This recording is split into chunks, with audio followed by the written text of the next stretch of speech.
Hey guys, I hope you're well. Today we're doing a video on how to achieve complete life freedom.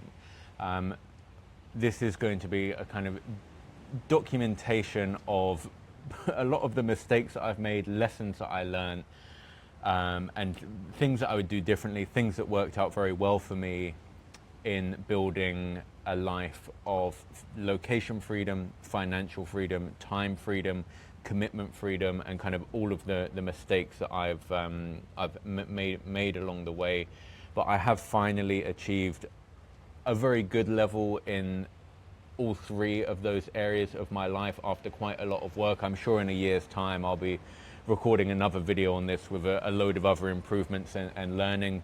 But as of today, the 1st of December 2025, this is everything that I've learned on my journey of achieving my dream life. We'll start off with location freedom, as it's actually the one that I would suggest all of you to focus on to start with, and it's the one that I actually achieved first. So what does location freedom mean? The ability to change your location easily to a location that best serves your current goals. It may mean that you want to be able to go traveling all of the time. It may mean that you just want to be able to choose where you live. I've done both of them. I've traveled to 70, maybe closer to 80 now countries. I've lived in a load of different countries as well. Personally, I don't actually like traveling all of the time. You know, there's been years where I've gone to like 20, 25 different countries in a year, and it's just too much. My current life setup is I will generally split my year into 4 different months. So there's 3 different periods, and I will spend that living in different locations. So like, for example, last year I spent the summer in Europe doing a road trip with my friends, and then I spent about 2 months in Italy. The rest of the time I spent between Dubai, I traveled to Tokyo, also to Kazakhstan, and then the rest of the time was spent in Southeast Asia. So again, all of this is kind of like adaptable to you. I'm not telling you that this is the way you have to do it. This is just the life setup that I've currently done and what works for me. So some keywords that like you may think of that fall in like the location freedom bucket: travel, multiple bases, digital nomad, location arbitrage, multiple passports, as that will definitely be a thing for you if you're not quite as lucky to have a passport that allows freedom of movement. And I have two friends of mine that have that issue with a Ukrainian passport. Then the acquisition of multiple passports and multiple residencies is something that maybe like higher up your kind of list of priorities. So I achieved location freedom far before financial freedom. I actually first had location freedom when I was about 21. Most people would look to focus on financial freedom first, and they think that you need to achieve financial freedom before you have location freedom. But I would actually argue with this point. My life is just evidence that that's not actually the case.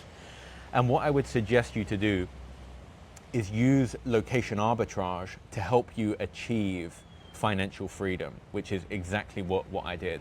And then there's a great phrase from Andrew Henderson from Nomad Capitalist. I can't say I agree with everything that he comes out with, but I just think this phrase is so clever, so simple, so elegant, which is go where you are treated best. So that can mean go where you're treated best financially, legally, where you're perhaps most welcomed. It could be where you're most appreciated. That could be as an entrepreneur, a place that offers perhaps grants and governments are really willing to work with you and invest in startups that choose to move there. It could mean, for example, with women. A lot of people choose to do this like going to countries such as Colombia or Thailand, where a kind of Western man is generally like higher valued, whether it's because of money or because of other things. I can tell you, being with a 10 out of 10, whether it's for money or for other things, it doesn't really make much of a difference, as long as you're not like paying for it. If they like you because you are successful, it's not really a thought that crosses your mind. But anyway, that's another subject entirely. So the way, in fact, sorry, one thing that I've missed here is I first achieved my location freedom from van life.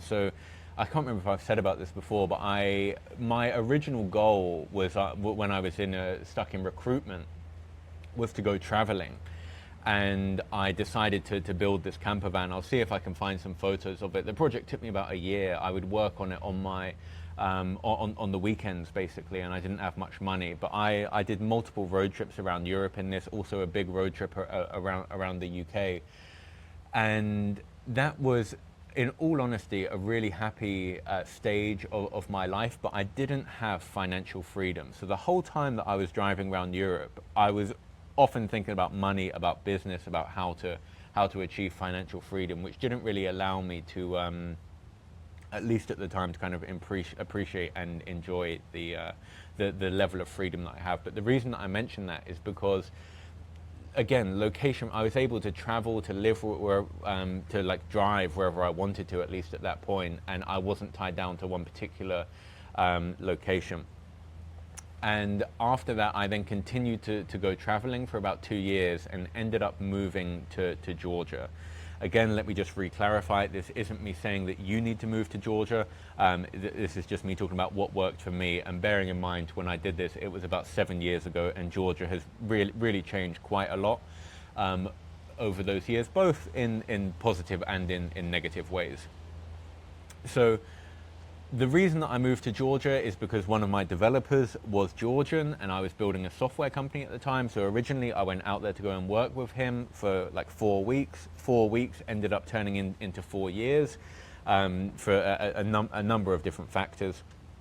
But some of the biggest benefits of me moving to Georgia were it minimized my expenses. This wasn't actually my reason for doing it, but it was definitely like a massive benefit, especially this is especially powerful if you're moving from an expensive country. So I had grown up in London, and to live a good life in London, you know, back then it would probably have been about £10,000 per month, which is about maybe 15k USD, whereas now it would probably be more like 15 to 20k GBP per month for me to live the quality of life that I would look for. And at that time, I was spending that money, but for me to move to Georgia, where my monthly expenses would have dropped down to about $1,200 to maybe $1,500 per month, and bearing in mind that's not me like trying to live a cheap life. There wasn't any feeling of a reduction in my quality of life. I took an apartment in one of the best locations in Georgia.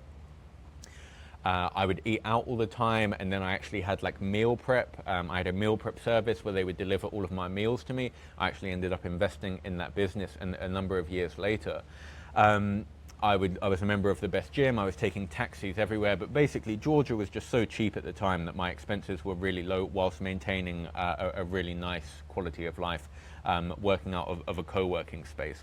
I also gained access to cheap labor. Another thing to mention about Georgia is Tbilisi is quite a small city. There's not very much in the way of entertainment, which meant there's not very much in the way of distraction.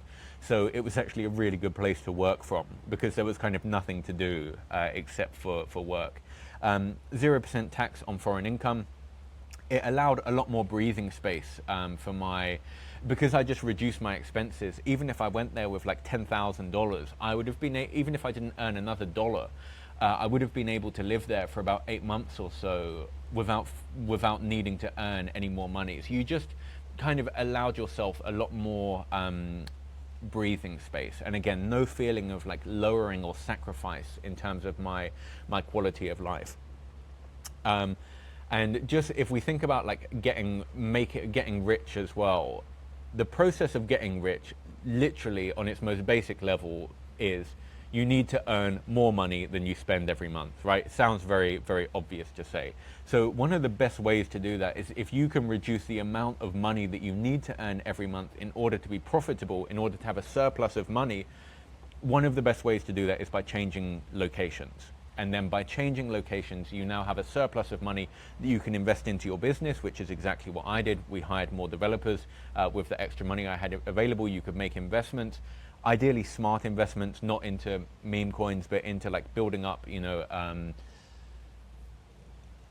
I won't go into it now, but into building up assets that are earning money for you whilst you sleep, or the S&P 500, or I'm also a fan of Bitcoin as well. But whatever avenue you choose, you want to be investing that extra money to be working for you.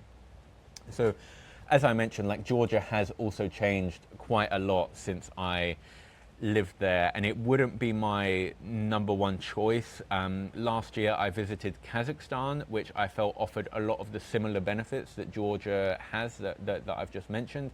Potentially Armenia as well. Thailand is a very popular choice for a lot of people, although I'm personally not a fan, just because of the I just find it to be a bit like trashy, I think would be the way to describe it. Not particularly classy, and so just for those reasons, I don't really like it. Bali, Vietnam, Cambodia, Southeast Asia in general, and Malaysia also being a part of Southeast Asia. Malaysia I do really like. I think would be a really good option as well, actually. But again, it's not me to tell you what to do. They're just some places that would be like on my to explore list of countries that offer this type of arbitrage with reduced expenses and without the feeling of like a reduced quality of life. If anything, I feel that you have a much better quality of life. I'm actually a really big fan of Malaysia. I was just there a couple of weeks ago, and I spent quite a bit of time out there now. Asia to me feels really like it's on the rise, like the middle class is really on the rise. It's kind of vibrant, it's kind of buzzing with life. Restaurants are full, shopping malls are busy, there's no kind of empty shops and so on. People are spending money, and you can really feel it. Whereas in Europe, it doesn't, at least to me, it doesn't feel that way at all, particularly in London. If I kind of go back there now, on like major shopping high streets, there's like empty shops that are like available to rent, and you don't see that in these other countries, in Singapore, in Malaysia, in a lot of these countries that I've kind of mentioned here. And then like one other thing to mention as well is something that I think is quite interesting is I realized when doing this that I've been through stages of having location freedom, then not having it, and you kind of make different sacrifices. So again, like I mentioned, I achieved location freedom originally from van life, and then after moving to Georgia, I opened a company called Social Boost. It was one of the fastest growing, sorry, it was actually for a year the fastest growing company in Georgia, that grew to 120 employees in a year, and then its peak it was at about 150. But by opening this company, I basically became a slave to my own creation. I unlocked financial freedom through this company, but the price that I paid for it was my location freedom and my time freedom. I was a slave to this business. Do not sell your time or location freedom if you can avoid it.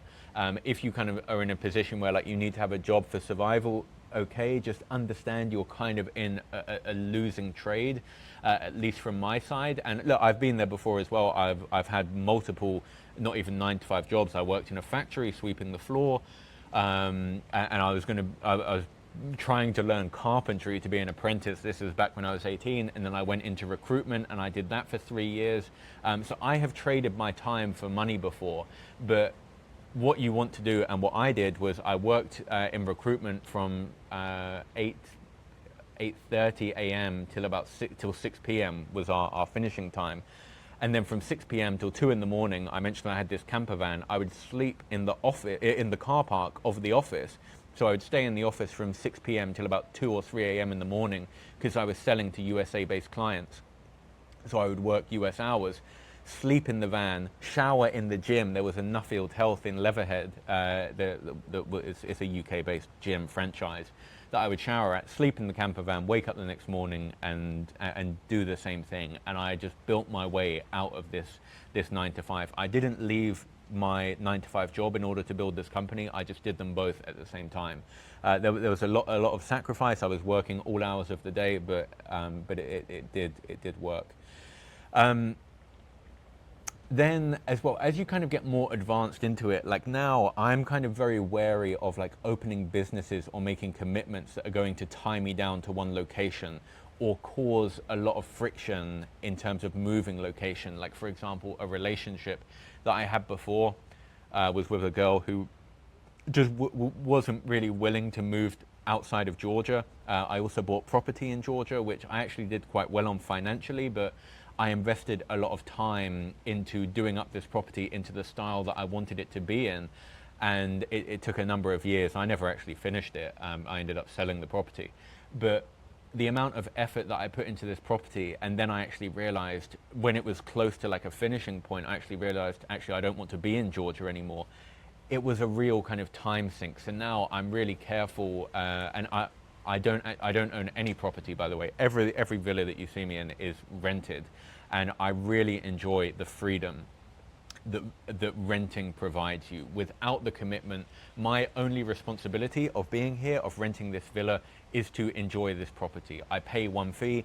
They handle cleaning the pool, all of the gardening. There's a guy who'll come around and cut down a coconut every morning. There's 5 full-time staff that clean, and they'll cook food for you and do whatever. But I'm not involved in any of the management of paying their salaries, of hiring them if someone leaves, of all of like the little nitty-gritty details that come with managing a villa that mean that you end up not enjoying it. I just pay a fee, come here and enjoy the property, and it's a very minimal and much cleaner way of living, and we'll go more into that in the time freedom side of things.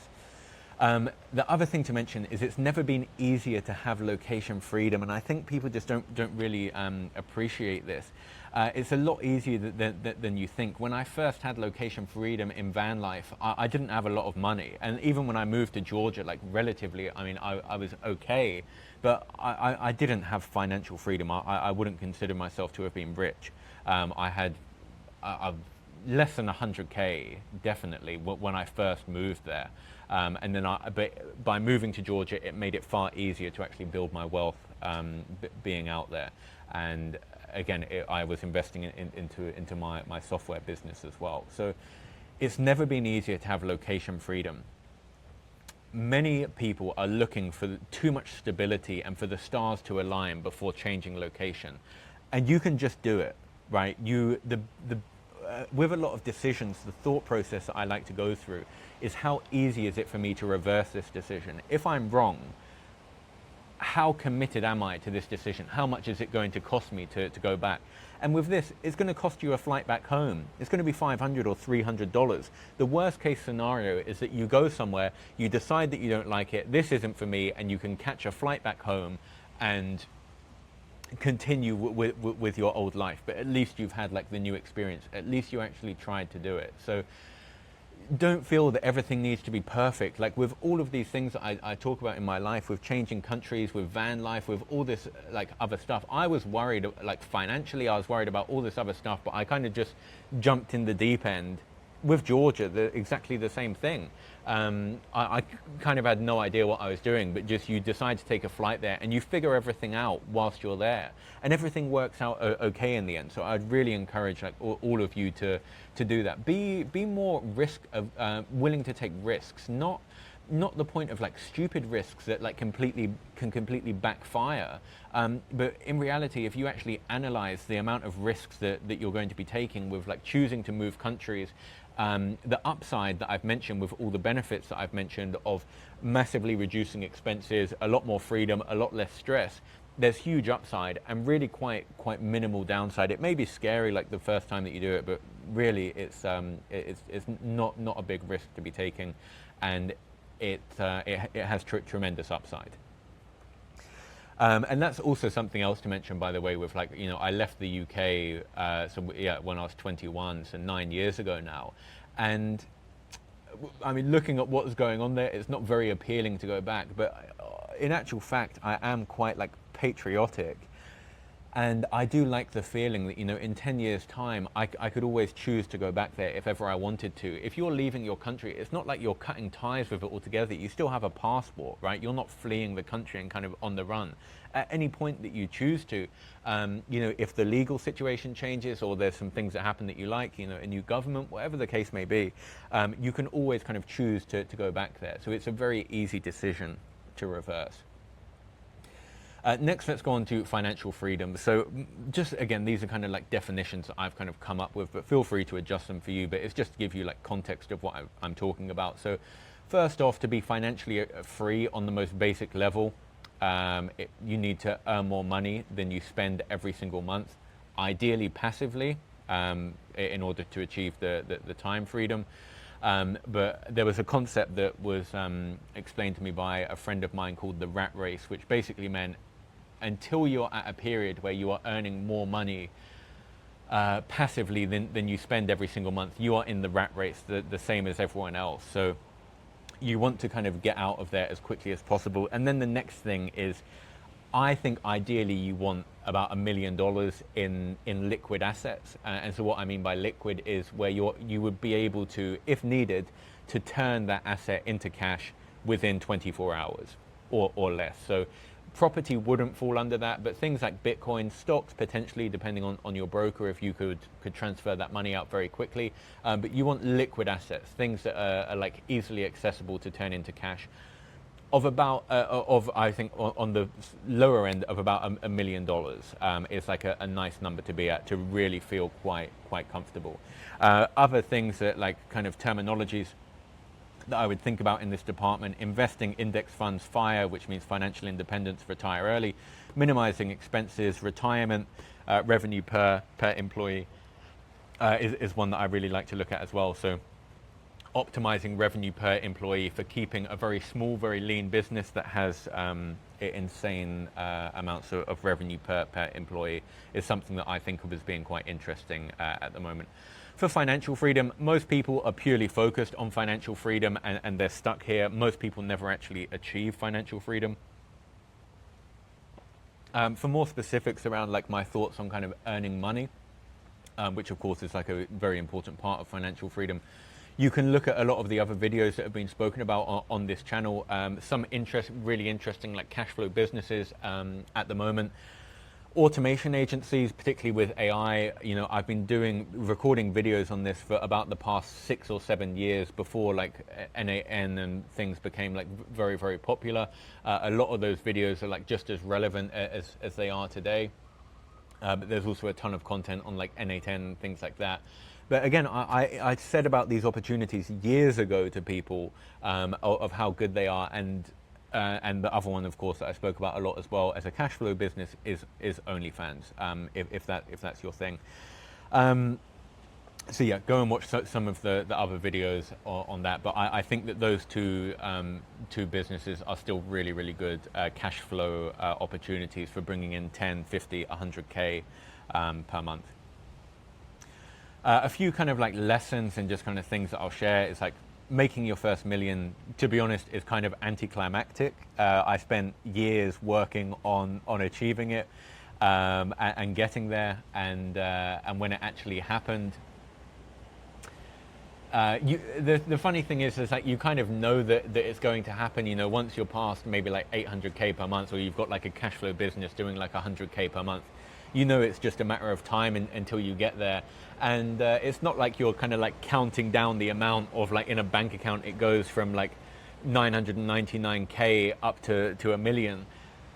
I mean, I was in Dubai at the time, I think, smoking a shisha one evening, and I just kind of added up, if I had to get to this bank account with these crypto wallets and this other bank account, it equals like 1.1 million, and nothing changes, no fireworks go off, life kind of goes on. Like there's really no difference between having like 750K in your bank account and having $1 million in your bank account.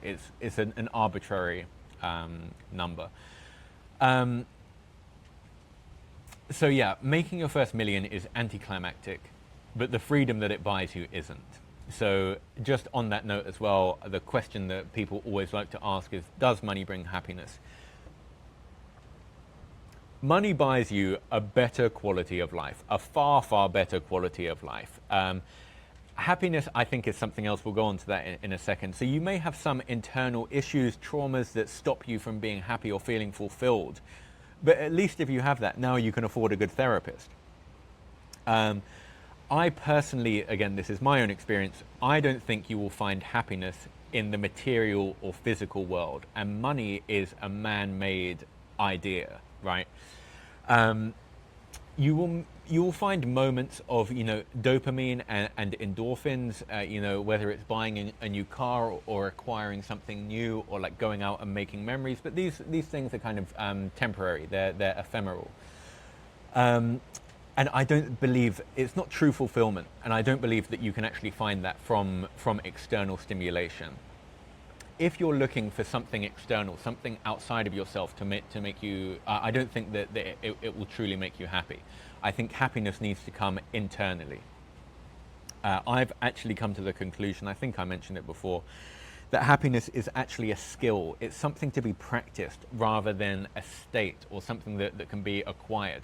Life, regardless, is up and it has its ups and downs. There are things that are out of your control, whether you have money or not, be it your health, the health of the people that you care about. Things just go wrong. Mother Nature is like more powerful than all of us. There are things that are like outside of your control, no matter how much money you have.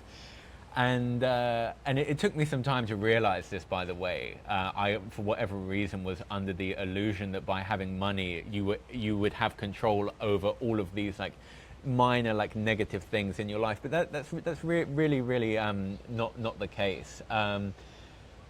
There's a great quote. I've actually forgotten it specifically now, but it's like the job of the world to progress and adapt. To like move forward, and it's the responsibility of gentlemen to adapt to the world. So if you keep trying to like shape and adapt the world into like how you want it to be, you're going to find that maybe on a small thing, a couple of small things you can influence, that you have direct control over them. Most things are genuinely outside of your control, and you will find a lot more happiness by accepting that rather than trying to control all of these different things. Also by realizing that most likely you're a lot less important than you think you are. Again, that was also the learning for me, very much going through a process of killing my ego, let's say. Also just onto the idea that happiness is a skill. I can now say that I'm at again, it sounds like kind of bragging or showing off. I'm at a happy stage in my life. Let me just put it like that.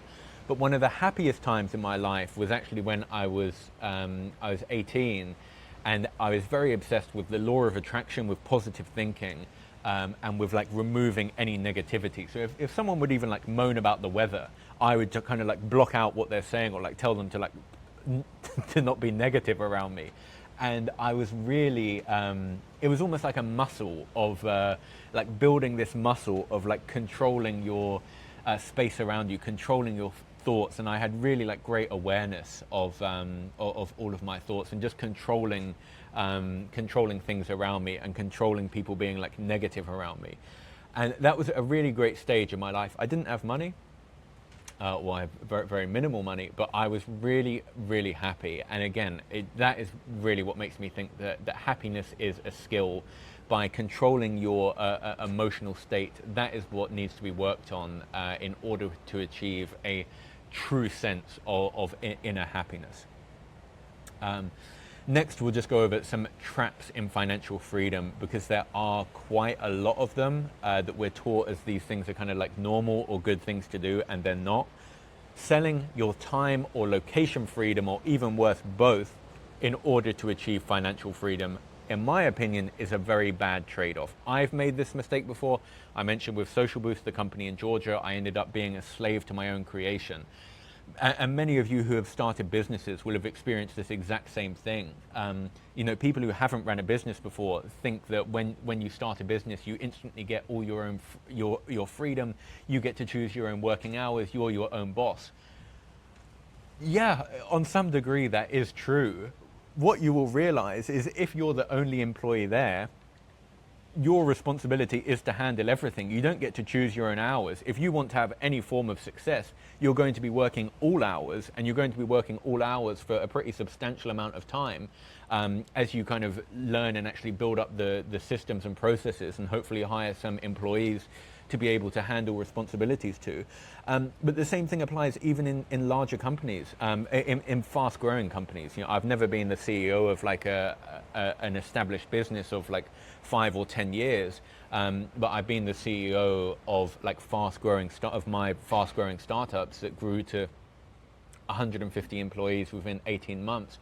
And because you're growing so quickly, I mean, even we grew to like 70 employees within the first 3 months. That was a mistake, by the way, because you just haven't had time to build out all of the processes and all of like the systems that are kind of required to sustain that growth, to train people, the HR processes, just all of the kind of different things that are really really needed. I mean, also just an admittance on my side is I had never managed a team of that size before, so I was kind of figuring everything out on the job. The same with my co-founder of that company. I think the biggest team he had managed was about 5 people. My biggest team would have been about 10. And when you get to like, there's an idea of like scaling laws happen in threes. So as you go from 1 employee to 3 employees to 9 employees to 27, at each level, you keep unlocking a different set of problems. So as your organization size multiplies in threes, you're going to encounter a new set of problems. And I found that to be pretty true. And then as you go from 27 up to 81, again, you'll encounter another set of problems as well. And you need to, like the CEO, people think, you know, it's kind of glamorized that people will put it in their IG of, oh, I'm the CEO of this 2-man or even like a 1-person startup. And obviously you're not. The reality of being a CEO, at least my experience of being the CEO of a business with 100+ employees, is basically all problems that no one else is able to solve get brought to you. Right, and your job as the CEO is to, well, one, you either solve those problems yourself, you teach the staff how to solve those problems, so like kind of build a system so that those problems stop coming to you, or you need to hire someone in order to solve those problems. They are kind of the 3 things that you need to do. But it's not a case of like you're barking orders down to people and telling everyone what to do. Like in some sense you are doing that, but more on like a kind of strategy point of view, and then you're having your managers actually go and implement that for you.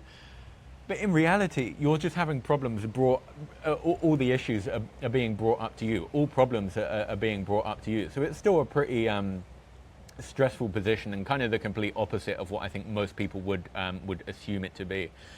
The other thing is that I think most people think that by achieving financial freedom, that all other freedoms come to you automatically, right? And in a lot of like books and stuff, they kind of talk about, oh, like imagine you had this like dream life if you're financially free, you know, on a beach, or like you're retired. By the way, I did retire about 18 months ago. It's also not a good thing to do when you're under 30, or like, it leads you down another path. Having too much time on your hands isn't a good thing either. You want to be pursuing things at all times, but that's another side tangent to kind of go on to.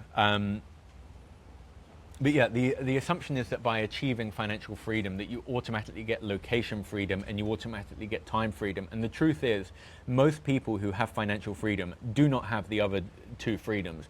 CEOs of banks, of you know, even a footballer, for example, you can look at them and think that they have this like great life, earning these huge amounts of money.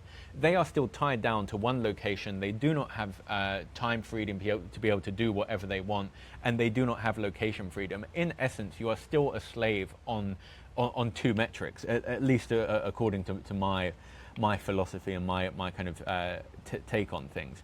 And again, also what I mentioned about being a slave to my own creation before with that company. At the time, I didn't realize it, right? It's only now, I mean, that was a number of years ago that I exited from that company. But it's only with the benefit of hindsight that I actually realized how kind of stuck within that business I was. Because really, I even at the time, I battled with myself thinking like, Nathan, you're like 24, 25 years old, you've got like hundreds of employees working for you, like you should be on top of the world, like you're by all measurements successful. The company was doing about 600K in revenue, not profit. And I was kind of battling with myself of like, why am I not happy? Why am I not kind of appreciative of what I've achieved? And it was the only time that I realized was when I actually sold the company. And again, I got another payday when selling that company. But that's not what I was happy with. I wasn't happy with this lump of money hitting my account. The biggest relief came from the weight off of my shoulders of being rid of that commitment to that business, that finally I had regained my time freedom and my location freedom. And it was an amazing feeling, far more so than having a lump sum of money coming into my bank when selling the business. So yeah, a few other things to look out for in terms of financial freedom are increasing your expenses as you earn more income. This is one thing to really watch out for, and it's a trap that everyone falls into. If you go from earning 5K a month to 20K per month, but your expenses increase to 20K per month, you're not actually in any, your quality of life has gone up, but actually you haven't achieved any like further level of financial freedom. So be very careful of that. It's also very hard to go down in quality of life once you've gone up. Once you've gone from economy to business class to first class, anything below that is now, you kind of get quite spoiled. And again, it's something I battle myself with as well, because it shouldn't be that way. But you basically delay increasing your quality of life as much as possible if you can. Don't buy things to show off wealth. Instead, invest that money until you've at least achieved the definition of financial freedom. Invest that money and have that money working for you. Once you've achieved financial freedom and you're no longer trading your time for money, then you can go and buy some things that are just kind of like nice to have. And then one other rule that I've spoken about before is my 80-20 rule. Not my rule, sorry, it's Pareto's principle. But a rule that I like to have was invest 80% of your income, and the other 20% you can just go and enjoy it, go and spend it on whatever you want. So if you're earning 10K a month, don't be going crazy spending that 10K a month. You want to live off of like 2K a month, like reduce your expenses and live on a budget, and invest that 8K a month, invest 8K, live off of the 2K, make the sacrifice now, and it will pay off for you massively in the long term. Same thing if you earn 20K a month, you would live off of 4K. If you earn 100K a month, you'd be living off of 20K a month, and you would be investing 80K a month and having that money working for you, and you will achieve financial freedom very, very quickly. Finally, I'm going to go over time freedom. And this is the most interesting one, I think, and it's the one that brought me the most happiness. It's also the one that I think is most misunderstood and hardest to achieve. So what do I mean by this? Having complete control over your time without trading your time for money and without having any commitments to things that you do not want to do. So what kind of keywords fall into this? People. So who are the people that I, have commitments to? It could be family, it could be children, it could be a girlfriend, it could be friends. Promises. What promises have you made to people? It could be clients. It could be, as part of your business. Property. What property commitments do I have? This can both be in the terms of physical property. It could also be in terms of things that you own. Everything that you own ends up owning you, because you have some type of responsibility in order to maintain that item. If it's like something like, for example, this camera, it's like a $5,000 camera. I need to make sure that I don't lose it. I need to remember where I last put it. I need to remember to charge it. I need to carry it around with me because I travel full time. It has an actual physical weight, but also a mental weight on all of the different things that kind of go into it. And of course, for one thing, like just for a camera, it's not that important. But I actually have like an Airtable which tracks every single thing that I own. I'm pretty minimal, and I still have about 300 or 400 possessions. If you like factor in everything like cables and clothes and so on. The same thing applies to like, designer clothes, like, I don't know, Laura Piana clothes. If you're traveling around, you need to take them to a particular dry cleaner, or they're going to shrink it, or it's not going to be cared for properly because it's a particular type of linen. All of these things end up coming with like their own kind of like micro things that you need to like think about and manage. So really trying to like minimize that. Employees, another big one I mentioned before, like a really nice metric that I like at the moment is revenue per employee, and trying to maximize that as much as possible. So having as few employees as possible, but making as much money as possible, rather than trying to have a bloated company. We shouldn't really be asking people the question, how big is your company? We should be asking, what's the revenue per employee? Because the revenue per employee shows that this is a very well managed very efficient, hyper optimized, hyper leveraged. They're using a lot of leverage in order to get maximum output per employee. Whereas if I'm kind of boasting, saying that I've got like hundreds of employees, but a very low revenue per employee, which is actually what I had before, it's actually the sign of an inefficiently managed company. Then other things to look at, like social obligations, commitments to things, freedom to pursue your own interests, and owning a lot of possessions. So minimalism has been a really big, I've made a video on this before, but it's been a really big focus for me, and is also one of the things that has really brought me a lot more happiness and a lot more freedom. So time freedom was the hardest one for me to achieve. Again, many would assume that time freedom just comes once you have financial freedom. That once you've gone past a certain amount of money, that instantly you get like this clean slate of a fresh life. But the reality is that that's not how it works at all.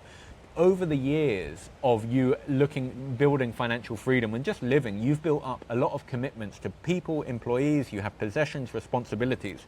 These have accumulated over the years, and you need to manage them or remove yourself from them in order to actually achieve time freedom. So again, for a long time, for a number of years in fact, I had both location freedom and financial freedom, but I didn't have time freedom because of these habits that I just kind of built up that needed to be actively resolved. So yeah, I hadn't grasped that I was still a slave to my commitments. So employees, people, clients, anyone that has authority over you, anyone that's able to tell you what to do, I try to minimize that as well. There is no one, except for like police or immigration, if I go into a new company, into a new country, I minimize the number of people that I need to listen to. It doesn't mean that I don't listen to anyone. It means that I have freedom to choose who I want to absorb information from. These are all things with authority over you. Again, the things that you own end up owning you. Cars, you have to take them for maintenance, you have to worry about where they're parked. These are all just little things, but again, when you scale it across having a lot of possessions, hundreds of possessions, these are all little things that need maintenance and end up sucking away your time freedom. Each of these come with their own set of responsibilities, and also you can hire assistants and staff. In this villa that I'm in now, there's 5 staff who cook, clean, take care of the swimming pool, take care of the garden, do whatever else, but they also need management, right? And I also, to be honest, prefer having an element of like freedom to myself, of having like the villa to myself, where you can kind of just do whatever you want. No one's kind of watching you. I do also value like privacy as well as freedom. And the best way that I found to do this is via a minimal life setup. So a default for me is to say no to everything. And don't be shy about doing so. Don't feel that you need to say yes to things in order to be polite or to serve other people's goals. Minimize the number of things and people that you have exposure to unless it truly serves your goals. So of course I do say yes to things, but as long as it is something that I truly want to do, I don't feel any pressure in order to say yes to things in order to be polite. I am in complete I want to be in complete control and authority of my own life. I don't want to feel, external pressure. It could even be something as simple as like, someone invites you to like a wedding, and I don't really want to go there, and I will kind of have no resistance in terms of saying no. And the other thing is like people ask for my time a lot. On Instagram, I get DMs, on Telegram, a lot of DMs as well, with people just kind of, to be honest, I don't really understand it, almost messaging you as if I owe them something. These are people that I've like never spoken to before and have maybe just found me from YouTube. And many people like aren't even polite in terms of saying like, hey Nathan, like just like with like a like little intro message, it's just like, what do you think of this? And it's very, very, very bizarre. So I think it would do a lot of value to many people to learn like etiquette in how to actually communicate. But yeah, minimize the number of people and things that you have exposure to. That is going to allow you a lot more. The biggest thing that sucks up our time, if you think about it, particularly if you're in like a 9 to 5 job. You know, if you're working 9 to 5 and then in like your weekends you need to like clean the house or like go and handle like your other commitments, that is why we're left with no time. So really what we want to do is minimize the amount of commitments. The other way to do that is by not buying things that you don't truly need or want.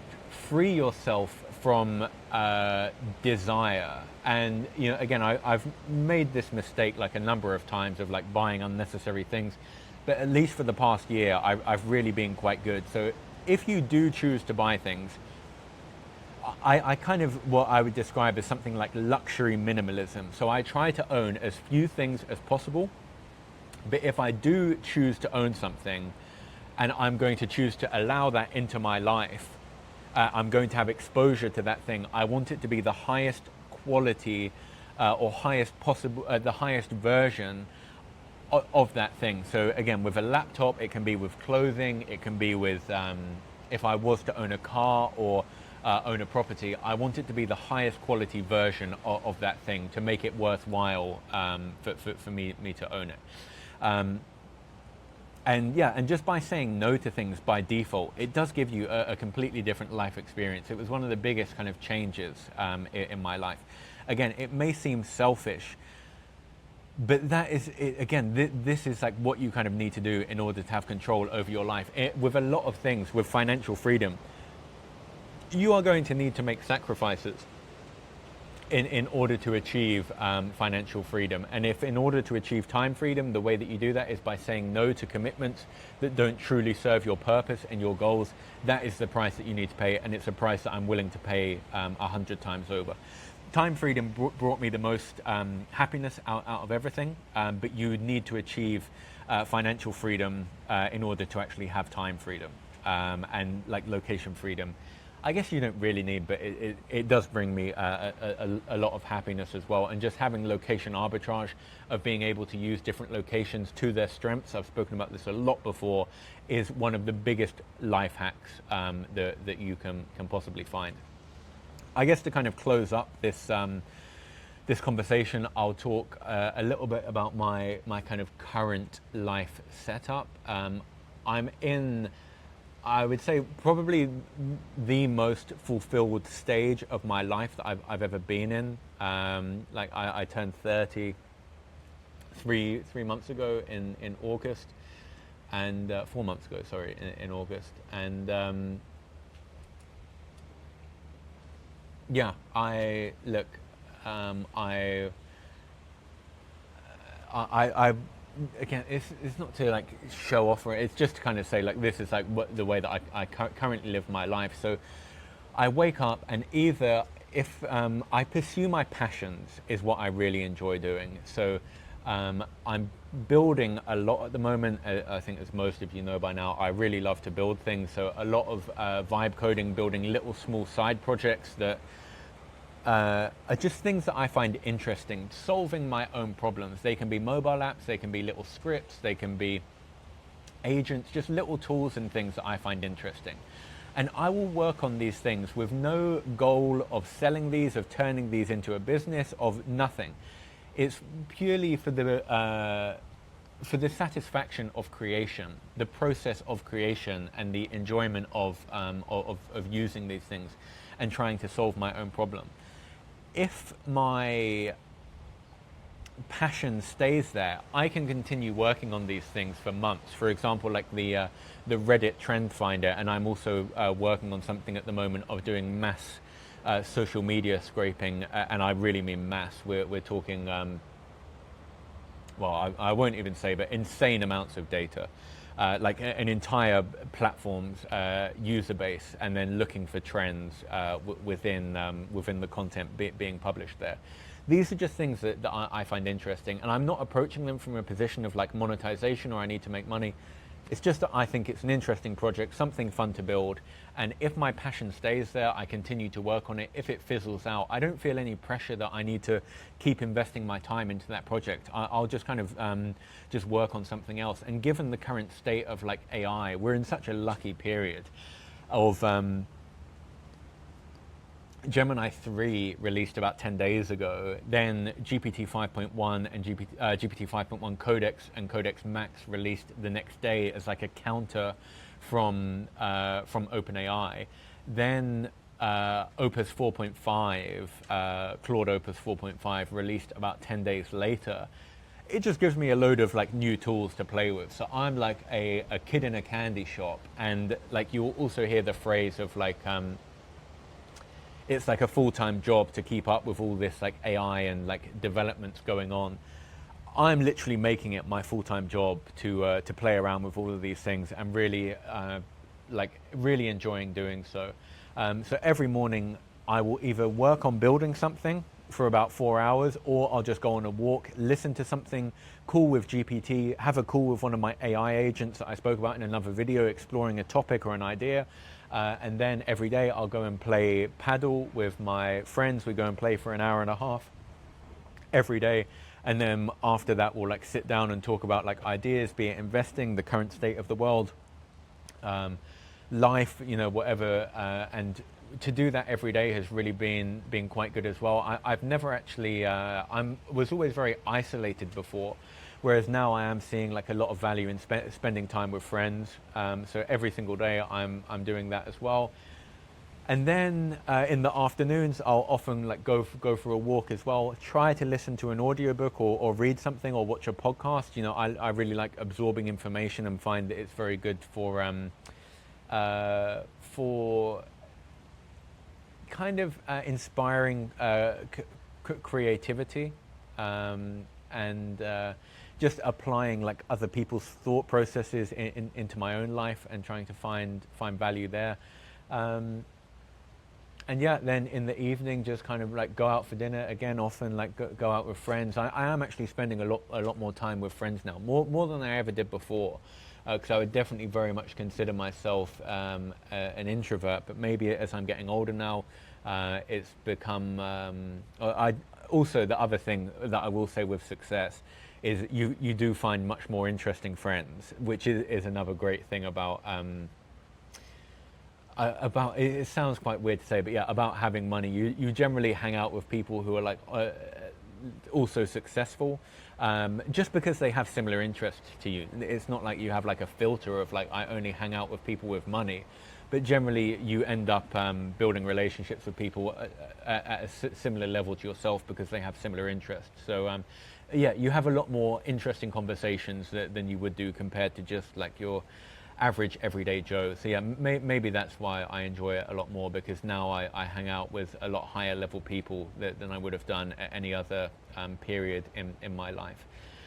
But yeah, on that note, if anyone is at like a kind of similar stage in their life, or has realized similar things, or is pursuing these like freedoms, I'm again just always interested to chat to people. I've been working a lot on the social arbitrage side of things for investing and uncovered a lot of things there.